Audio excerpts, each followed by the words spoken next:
Hey, it's Coach Taylor from SmarterTeamTraining.com. I am constantly telling everybody that listens to this show that it is very important to network.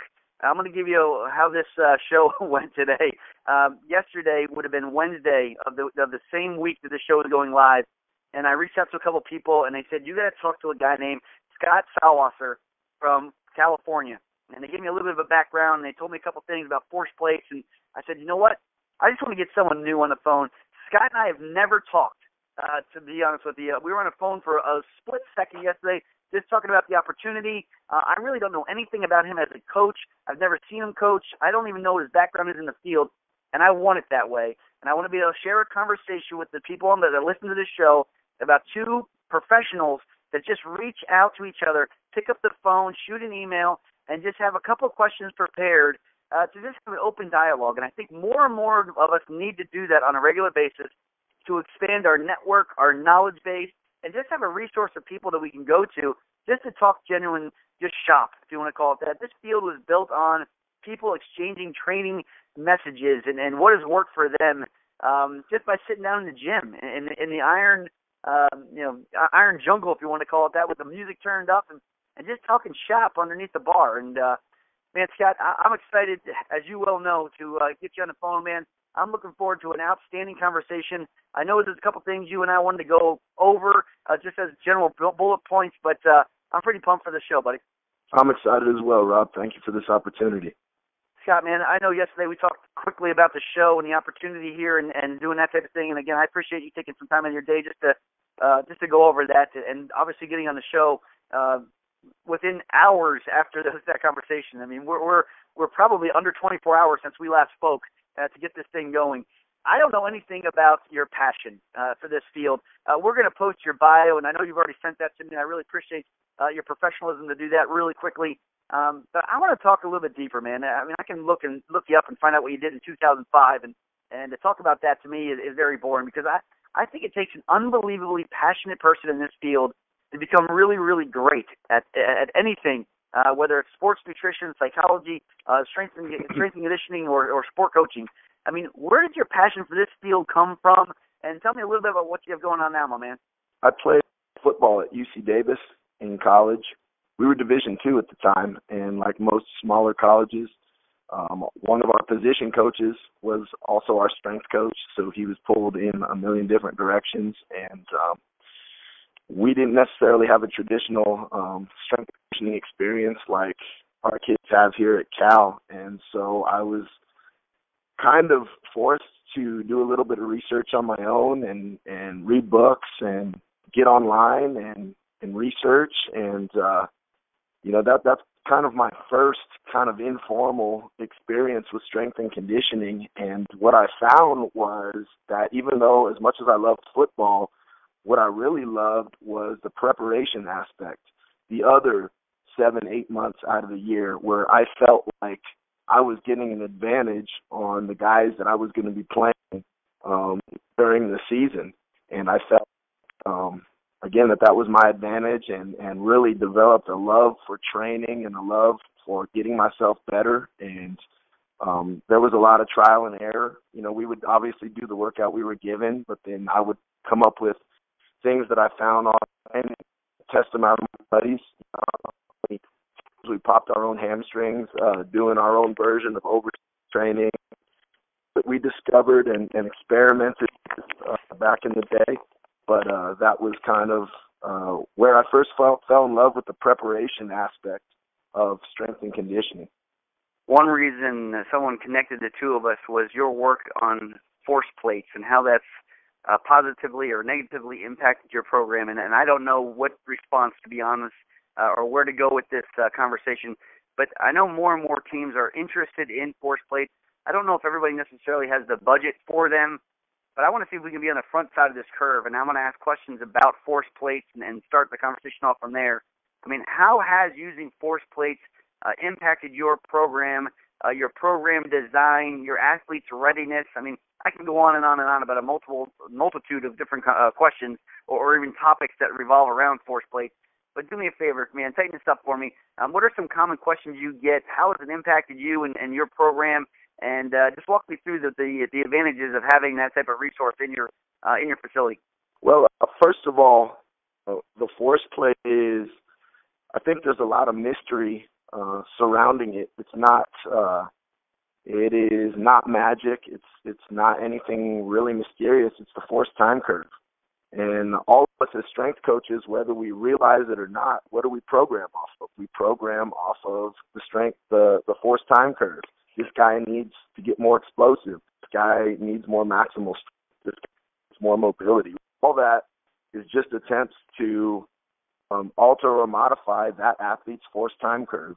So if that's what we're programming off of to begin with, wouldn't it be a wonderful asset to actually be able to see in concrete that athlete's force time curve? And so that's basically, in a simple form, what the information that the force plate gives you. I know when you're working with a football team, you have a large variety of athletes that you get a chance to work with. Linemen to DBs to skill position guys like quarterbacks, etc. There's just a very, very wide range wide variety of different responsibilities, body types, weak link areas, injury potentials, those types of things. I mean, how are you using the force plate or even your experience in the field to really individualize what is normally considered a team-type training session or team workout? I mean, walk me through how do you make it personable in your program? Well, first of all, I think, there are many different ways to individualize. You don't necessarily need a force plate in order to individualize. It could be simple as what many people individualize without even realize they're doing it, such as having a developmental group and a veteran group. Well, you've individualized based off of levels. Or if you have the linemen do one thing and guys do another thing, you've individualized based off of position. The only last piece that potentially the force plate or some of your other movement screens, such as an FMS or any other screen of your choice, would be the ability to individualize based off the individual athlete. And so just because we play the same position, or certainly just because we play the same sport, doesn't necessarily mean that we have the same strengths and weaknesses. You may be much better at one thing or one strength quality than I am, and vice versa. And so what it does is give us the ability to, number one, see how an athlete compares to what we want them to be good at for their position. So, for instance, if you defensive back, you need to be able to stop suddenly and change direction. Okay, well, that requires eccentric rate of force development to be able to stop, and concentric rate of force development in order to stop and change direction. You can see if you have that. And if you don't, then this is our chance to provide you with that. And so it's basically a way of seeing, number one, are you healthy, and is there any weak links in your ability to apply force? And number two, does the way you apply force fit with what we're asking you to do on the field? Because basically all playing sports is executing specific tasks that's asked of you by your coach based off your position, based off your duties, etc. Well, all of that execution is your display of specific strength qualities in a certain manner. And I kind of mentioned it earlier with the starting and the stopping, and if you're an outside receiver, being able to accelerate in a linear fashion, so forth and so on. Those are just a specific application of strength qualities that you've developed during your training. And so the force plate is just another tool, and a tool really that gives us information that we otherwise objective data on. I think all of us trust our coaching eyes and can tell if someone is explosive or not explosive, or if somebody's strong or weak, but we can't put numbers on it. It serves the same purpose as the GPS units now that everyone's using. We can all watch a practice and say that was a tough practice or that was the easy practice, but we don't have numbers for that unless you track it. Well, the same thing here. It just gives us a objective measure for the strength qualities that we're looking to get the athlete to be able to, on the field of play, relative to their specific duties. I want to talk about the force plate. I don't care if we talk about different types of things that you're doing modality-wise in the weight room, but the two big words that come up when you talk about football players, whether it's to parents, to players themselves, or to coaches, recruitable or not recruitable, et cetera, are the words power and explosion. I mean, what steps are you using to develop power, explosive athletes, that kind of gig within the program design that you guys use? Don't have to tell me, the secrets of what's going on there at Cal Berkeley, but walk me through a couple of things that we can be doing, maybe with our high school athletes or even potentially the college strength and conditioning coaches that are listening. We're the pro guys. They might sound a little maybe out of the norm, or maybe you're just becoming brilliant at the basics. I mean, walk me through what has really worked for you guys as far as the terms power and explosion. As a coaching staff, myself included, a lot of us came with an Olympic lifting background. So we feel confident and competent that we can safely teach athletes to Olympic lifts with technique and to utilize that technique to achieve significant output. I think that's the key. If you're going to Olympic lift, you have to be able to do it safely, and you have to be able to do it well enough that you can gain the benefit of the lift. So move bar fast, be able to load it. If you don't feel comfortable teaching those lifts, then don't. There's a million different ways to develop power. And, one reason that we favor with Olympic lifts is because of the transfer to speed development, the reactive strength components, the transfer to speed development as well as change of direction, that reactive ability to suddenly change direction, to minimize time on the ground and redirect that force into another movement is crucial, obviously, not only in sprinting but in playing the sport of football. So we put a premium on that reactive component, and then as well on med ball throws, as I said, multiplanar and the ability to not be inhibited, to express explosive strength in an uninhibited manner by releasing the ball and trying to throw it as far or as high as possible. When I was told that you were a force plate guy or had a background in force plates, the first thing that went through my mind was the jumping or the plyometric type preparation.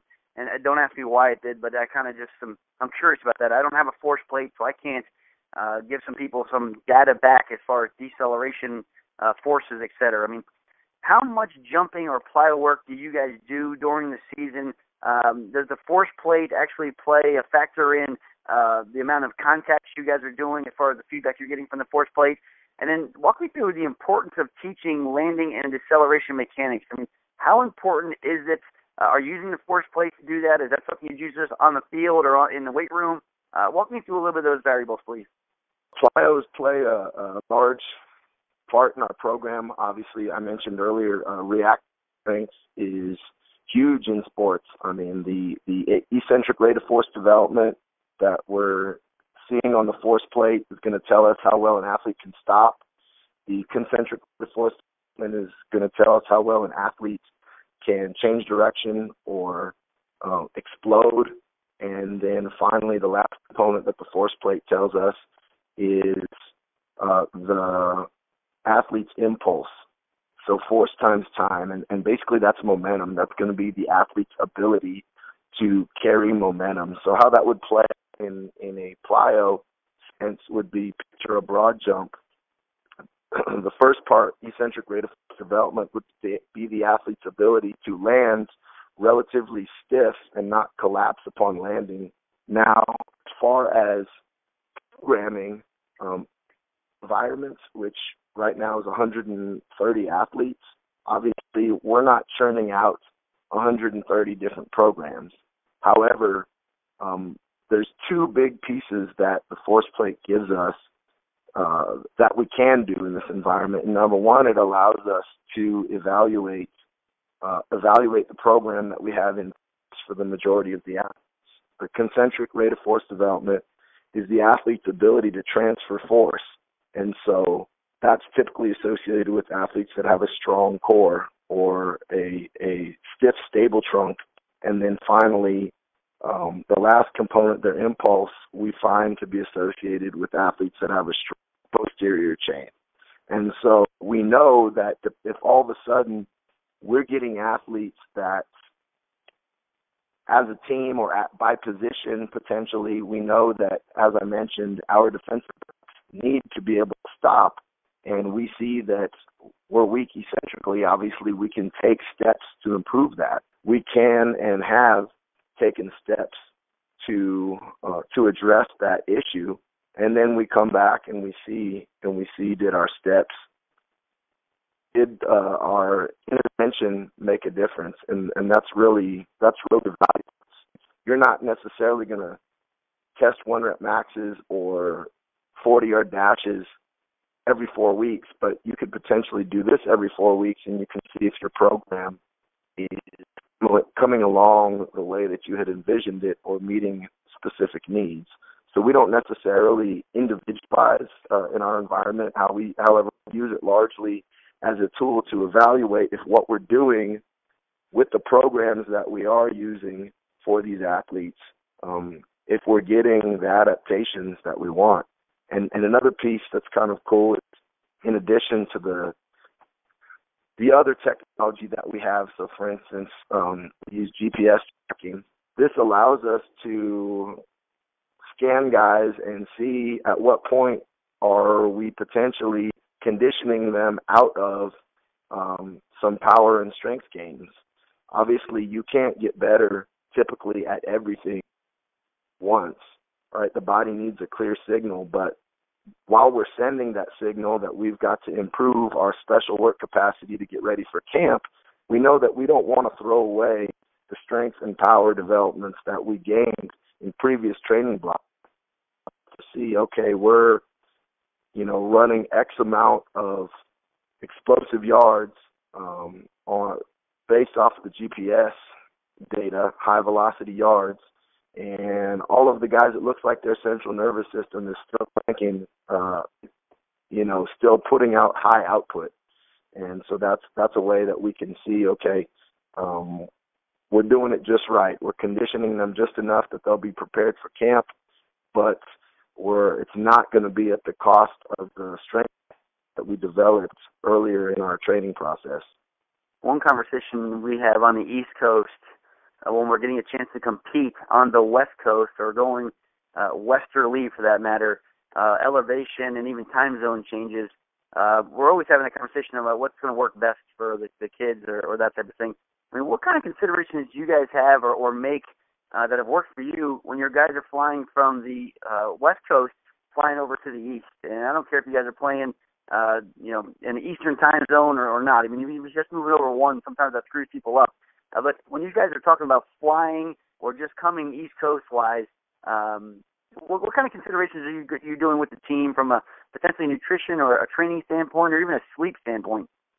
Well, I think you hit on it. I mean, you can't wait the day before or during the trip for guys to start taking care of themselves. The answer to that question is we try to encourage our athletes to eat properly and sleep properly, hydrate properly every day.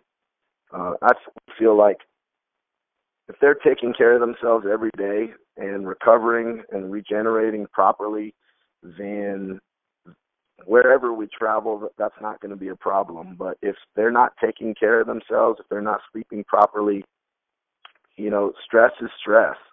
So if an athlete is not sleeping but 3-4 hours a night, not eating properly and dehydrated, right, obviously we know we're not going to get as much out of that athlete, and they're potentially going to get hurt. So we just constantly encourage them to live right 7 days a week. And part of that is the educational process, because a lot of the athletes may not know exactly what living right means. So we'll do things. One of our other assistants, Brett Hughes, actually is great at this. He put together a kind of like a PowerPoint that we run on the television screens throughout the facility, and it's just got little bullet points about stuff the guys can do in all of the areas we mentioned to make sure that the body's ready to go when we need it to be. So I guess, as I mentioned, the best way to answer that would be to encourage a proper lifestyle at all times, not just in preparation for a big road trip. I know you're playing in a combative collision type sport and coaching in that environment, I should say. There's got to be some weak links, and we call weak links obviously different joints of the body that might have a little bit of a higher injury rate from the skill that they're performing or participating in. You're also playing a collision sport where you have two individuals or more running into each other. I mean, what areas of the body are you guys identifying as weak links of the body that you guys are really addressing? How are you modifying your program to develop strength or range of motion to really support the integrity of these areas? You know, one thing that we've really gotten big on lately is positioning, and by that I mean pelvic positioning as well as rib cage, thoracic spine positioning. You know, I noticed that a lot of our athletes that were predisposed to hamstring strains or tight backs or whatever had that anterior pelvic tilt, what I call the big booty syndrome. And, you know, basically what we've been working on is rectifying that. Now, that's not to say that we're going to freak out and try to make everybody perfectly neutral, but I think by encouraging them to become more neutral, it significantly helped us in terms of avoiding some of those issues in and around the hip, posterior chain, etc. And then as far as the shoulders, gaining mobility and stability in the upper extremities by proper rib cage positioning. So being able to position the thoracic spine where we want it, get the rib cage down, position the head of the humerus. You know, the cue that we always use is golf ball on a tee. You know, get it centralized so that it can move freely and safely, and doing a lot of scap work for the shoulder. You know, giving the athlete the ability to first and foremost move the scap, and if they can move the scap, then move it into a position of stability where they can protect the shoulder. So I guess even though, you know, that's not the sexiest answer, that's one thing that we've really kind of ingrained into our program, or integrated, into our program, is the pelvic positioning and the thoracic spine rib cage positioning. I absolutely hate the word core as it relates to anything in the midsection of the body. I don't know where the term came from, and I just don't know why our field is accepting of that. But let's use this as a hot topic anyways. How do you define training the midsection of the body? And even this term can be used from a below the pec to above the knee. I've even had a couple people tell me that core training is anything from the neck down. And I don't know why we're not addressing the neck up, but again, that's for another conversation. I mean, how do you define core training, and how are you addressing this in your program? Are you guys lay down on your back, do sit-up guys? Are you farmer's walk guys? Are you bracing type crew? I mean, walk me through a little bit about how you are addressing this hip complex, ad low back area of the body. The quote-unquote core plays a big role in transmitting and transferring force. So guys that have, I'll use the word core, even though I agree with you in a way, just because that's kind of what we're talking about. Guys that have a weak quote-unquote core tend to have force leaks. So maybe they're strong, but not as strong as you would think, because they dump force. They can't transmit it. They can't transfer it.